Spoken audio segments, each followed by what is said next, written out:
আসন্ন 2026 সালে বিধানসভা নির্বাচন।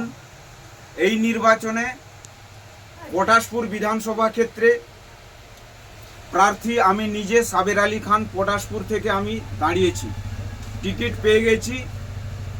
আমাদের নেত্রী মমতা ব্যানার্জি, আমাদের নেতা অভিষেক ব্যানার্জি, উনাদের নেতৃত্বে আমি প্রার্থী হয়েছি এবং 2026 সালে বিধানসভা নির্বাচনে আমি লড়ব। এই নির্বাচনে আপনাদের অনুরোধ করছি, আহ্বান করছি, যাতে আপনারা তৃণমূল কংগ্রেসের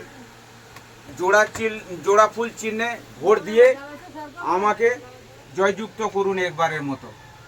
ভোটে জয়ী হওয়ার পরে আপনাদের কাছে যা যা পরিষেবা আমি পৌঁছে দেব। রাস্তাঘাট উন্নয়ন থেকে, স্কুল কলেজ থেকে, পরিযায়ী শ্রমিক থেকে এবং হসপিটাল থেকে অন্যান্য যা যা পরিষেবা আপনাদের নিকটে পৌঁছে দেব।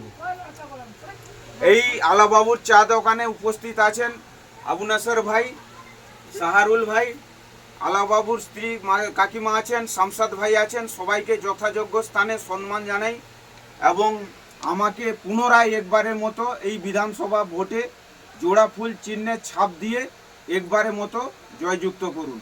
জিতলে আপনাদের উন্নয়নের জোয়ার বইয়ে দেব এবং দেশের শান্তি শৃঙ্খলা রাখার চেষ্টা এবং আগামী দিনে 2026